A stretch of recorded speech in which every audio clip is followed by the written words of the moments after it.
DUCSU election হইতেছে। ডাকসু বাংলাদেশের একটা অন্যতম প্রধান গুরুত্বপূর্ণ নির্বাচন। সারা দেশের আগ্রহ থাকে। আমি কয়েকদিন আগে লিখছিলাম যে ছাত্র শিবির বিপুলভাবে জিতবে। আমার এক বন্ধু কইল যে আপনি কি ছাত্র শিবির কি করবে নির্বাচনে জিতে সেটা জানেন? আমি গেলাম না, জানি না। উনি বললেন যে আপনি আগে দেখেন, তারপরে মতামত দেন।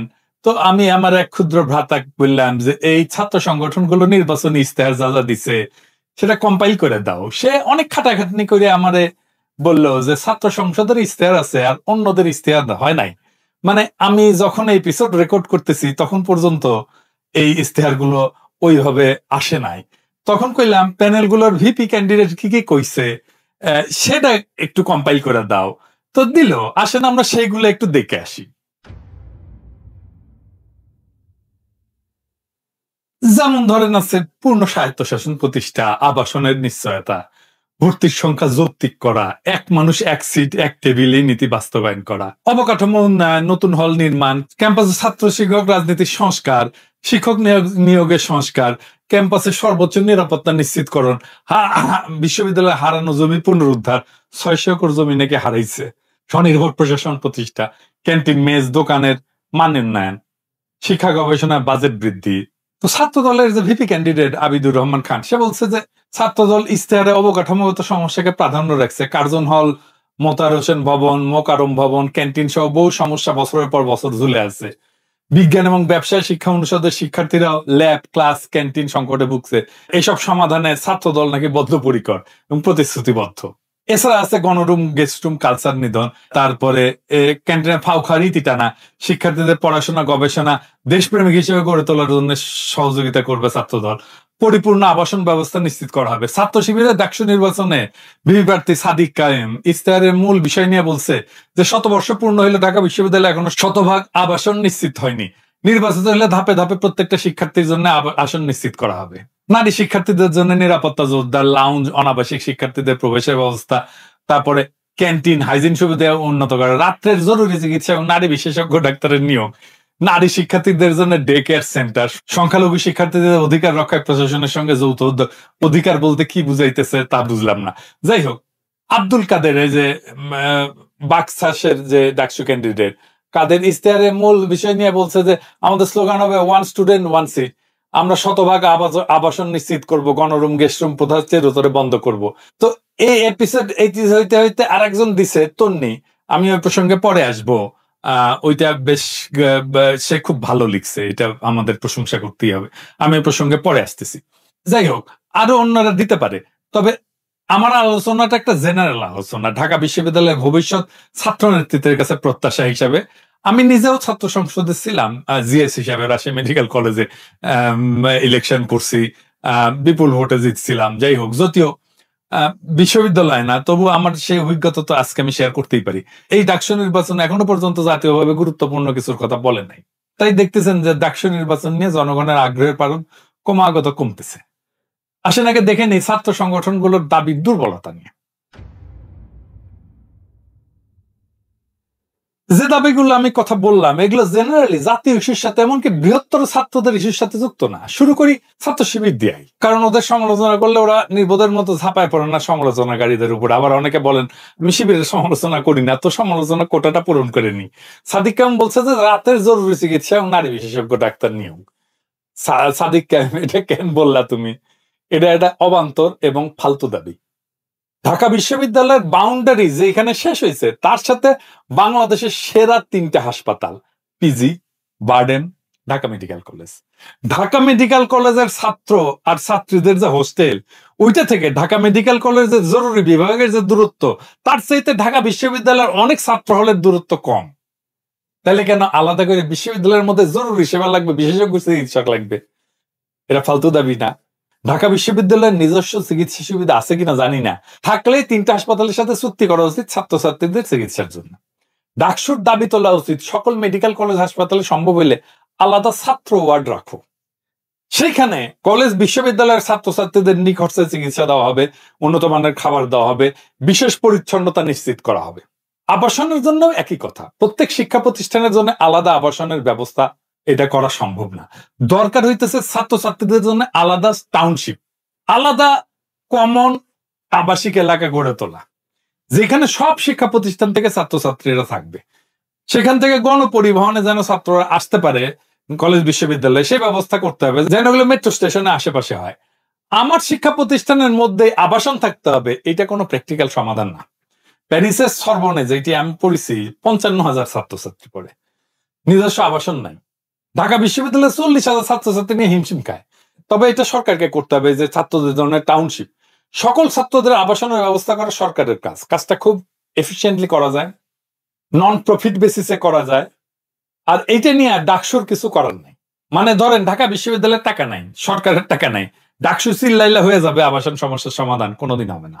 বরং ডাকসু যেটা করতে পারে, চিল্লাইলে যেটা সম্ভব করে তুলতে পারে, সেইটা তাদের নির্বাচনী ইশতেহারে দিতে পারে। কি কি সেটা? ঢাকা বিশ্ববিদ্যালয় সহ সকল বিশ্ববিদ্যালয়ের মূল সমস্যাটা কি বলেন তো? সমস্যাটা শিক্ষা, লেখাপড়া হয় না, শিক্ষকরা ক্লাস নেয় না, ধান্দা করে, কনসালটেন্সি করে, ছ্যাপ মারতে যায়। যাদের শিক্ষক হওয়ার যোগ্যতা ছিল না তারা শিক্ষক হয়েছে, শুধু তাই না, শিক্ষকদের নেতাও হয়েছে। পাবলিক বিশ্ববিদ্যালয়ে 24% শিক্ষক অনুপস্থিত থাকে, খ্যাপ মারে। তাহলে চিন্তা করেন কি পরিমাণে অপচয় হইতেছে। এই যে বিশ্ববিদ্যালয়ের শিক্ষক 16,399 জন, এর মধ্যে 8,800 জনই নিয়োগ হয়েছে আওয়ামী লীগ আমলে। তো রিজভী ভাই কয়েকদিন আগে একটা খুব ভালো কথা বলছিলেন, দামি কথা। ঢাকা বিশ্ববিদ্যালয় ফ্যাসিবাদের প্রাণকেন্দ্রে পরিণত হয়েছিল।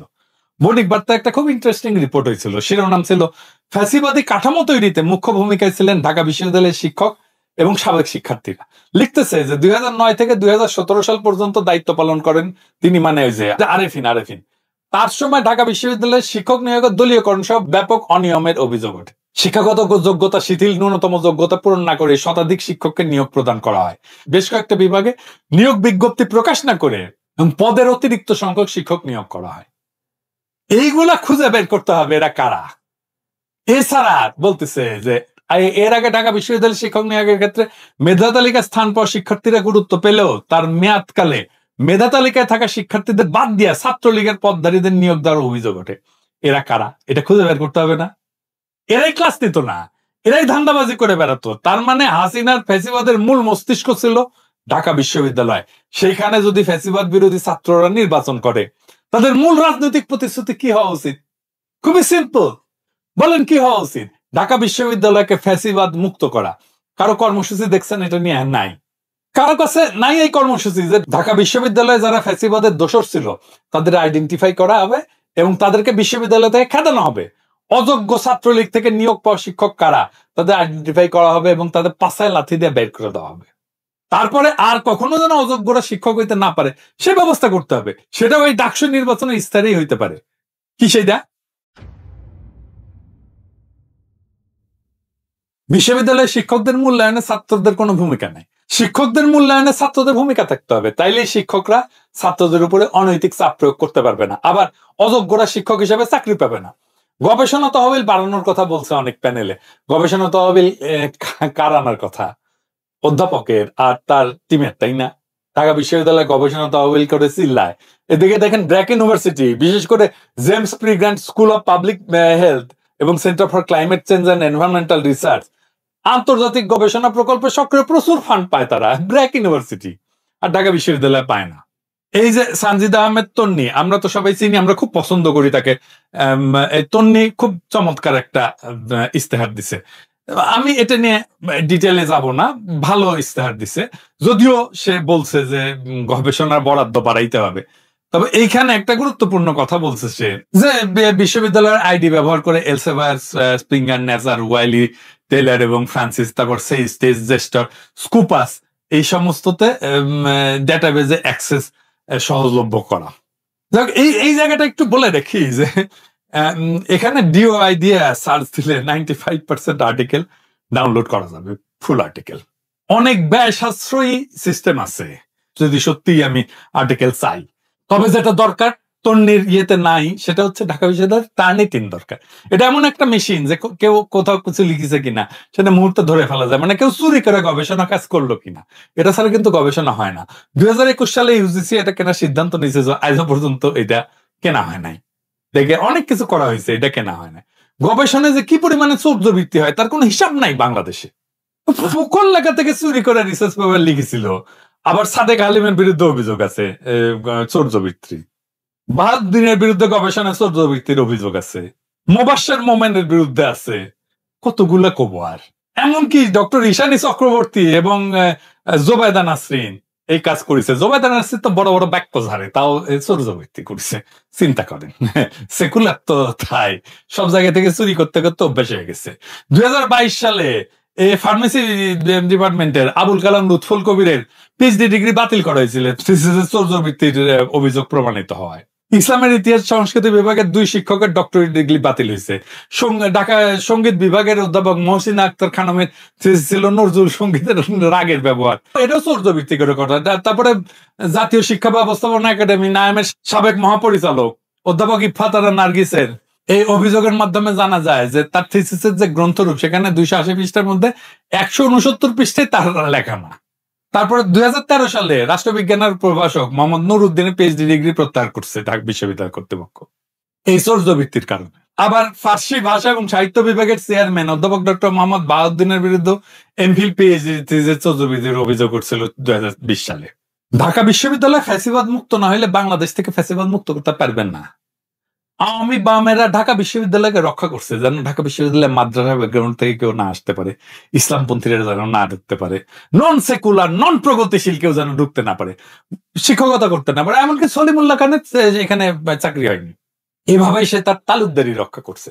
হাসিনা আর লীগের মাজা যদি ভেঙে দিতে হয় তাহলে ঢাকা বিশ্ববিদ্যালয়ের সকল আওয়ামী সিপিবি বাকশালীদের পাছায় লাথি দিয়ে বের করে দিতে হবে। আপনি দেখবেন বাংলাদেশ ক্লিয়ার হয়ে গেছে। ডাকসুর ইশতেহার যদি শুধু হোস্টেল ক্যান্টিন নিয়ে থাকে তাহলে তো সাধারণ ছাত্রদের চোখে লোকাল ম্যানেজমেন্ট ছাড়া আর কিছু না।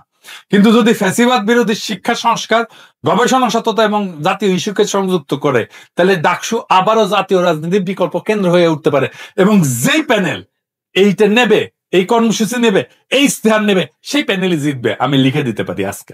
তাহলে ডাকসুর বিকল্প ইশতেহার কি হইতে পারে আসেন সেটা একটু দেখি। স্লোগান হইতে পারে ফ্যাসিবাদ মুক্ত শিক্ষা বান্ধব গবেষণা নির্ভর ভবিষ্যতের পথে।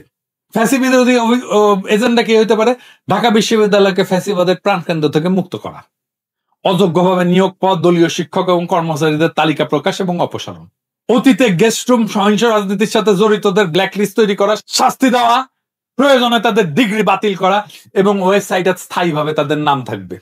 2 নাম্বার, শিক্ষা এবং শিক্ষকতার যে সংস্কার, প্রত্যেক সেমিস্টার শেষে শিক্ষক মূল্যায়নে শিক্ষার্থীর অংশগ্রহণ বাধ্যতামূলক করা, ক্লাস না নিলে বা সিলেবাস কভার না করলে শিক্ষকদের বিরুদ্ধে ব্যবস্থা গ্রহণ করা, বিশ্ববিদ্যালয়ে টার্নিটিন বা অ্যান্টি প্লাজারিজম সফটওয়্যার চালু করা, শিক্ষক হবেন তারা যারা যোগ্য, দলীয় পরিচয় না, মেধা এবং যোগ্যতার নিয়োগ, এটা নিশ্চিত করা। ডাকসু যেটা করতে পারে সেটা হইতেছে একটা অ্যালামনাই ফান্ড। ঢাকা বিশ্ববিদ্যালয়ের অ্যালামনাই সারা দুনিয়াতে কতগুলো ভালো ভালো জায়গায় আছে। আন্তর্জাতিক সহযোগিতায় ঢাকা বিশ্ববিদ্যালয় ইনোভেশন ট্রাস্ট তৈরি করতে পারে ডাকসু। এখান থেকে গবেষণা একটা ভালো ফান্ড চলে আসতে পারে। এইটা ডাকসু যদি ম্যানেজ করে তাহলে একটা দুর্দান্ত কাজ হবে। শিক্ষার্থী কল্যাণের জন্য পৃথক হোস্টেল হল বা না, জাতীয় স্টুডেন্ট টাউনশিপ গড়ে তোলা এবং গণপরিবহনের মাধ্যমে যাতায়াতের সুযোগ তৈরি করা, ঢাকা মেডিকেল বার্ড এন্ড পিজি হাসপাতালের সঙ্গে চুক্তি করে বিশ্ববিদ্যালয় শিক্ষার্থীদের জন্য আলাদা স্টুডেন্ট ওয়ার্ড চালু করা, স্বচ্ছতা এবং সুশাসনের জন্য ডিজিটাল ডাকসু করা যেতে পারে। সব ধরনের আয় ব্যয় কার্যক্রম অনলাইনে প্রকাশ করে দেবে। এমনকি ঢাকা বিশ্ববিদ্যালয়ের আয় ব্যয় এটা অনলাইনে প্রকাশ করে দিতে হবে। বাজেটের যে অগ্রাধিকার ঢাকা বিশ্ববিদ্যালয় সেটা নির্ধারণে পার্টিসিপেটরি বাজেটিং করতে হবে ঢাকা বিশ্ববিদ্যালয়ে, ছাত্রদের ভোটে সিদ্ধান্ত হবে। এবং কর্মসংস্থানের জন্য সরকারকে বাধ্য করা, সরকারি এবং বেসরকারি খাতে স্টুডেন্ট ইন্টার্নশিপ প্রোগ্রাম চালু করতে হবে। এখান থেকেই এমপ্লয়মেন্ট অপরচুনিটি তৈরি হবে। মূল স্লোগান কি হইতে পারে? ঢাকা বিশ্ববিদ্যালয়কে ফ্যাসিবাদ মুক্ত করো, শিক্ষার স্বাধীনতা ফিরিয়ে আনো। ডাকসু যদি শুধু ক্যান্টিন হল ঘিরে থাকে তবে সেইটা হিসাবের খাতা। কিন্তু যদি ডাকসু ফ্যাসিবাদকে চ্যালেঞ্জ করে, শিক্ষা গবেষণার সততার লড়াই শুরু করে, তাহলে ঢাকা বিশ্ববিদ্যালয় আবার জাতির নেতৃত্ব দেবে। ঢাকা বিশ্ববিদ্যালয়কে ফ্যাসিবাদ মুক্ত করে শিক্ষার স্বাধীনতা ফিরে আনা যদি কারো ইশতেহার হয়, সেই প্যানেল জিতবে, সেটা এখন যেই অবস্থাতেই থাকুক।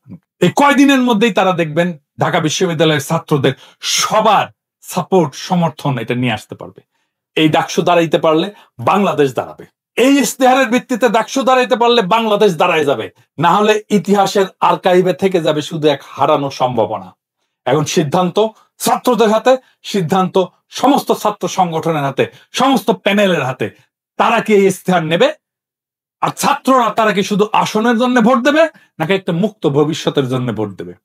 যদি এই দাবিগুলো ইস্তেহারে যুক্ত করে কোন প্যানেল, কোন সংগঠন আগায় যেতে পারে, তার বিজয় সুনিশ্চিত। আমি সবার জন্য শুভকামনা জানাই। যেই আসুক এই ইস্তেহার নিয়ে, তাদের জন্য শুভকামনা জানাই এবং আশা করি আগামী ডাকসু বাংলাদেশের নেতৃত্ব দেবে, শুধু ঢাকা বিশ্ববিদ্যালয়ের না। ইনকিলাব জিন্দাবাদ।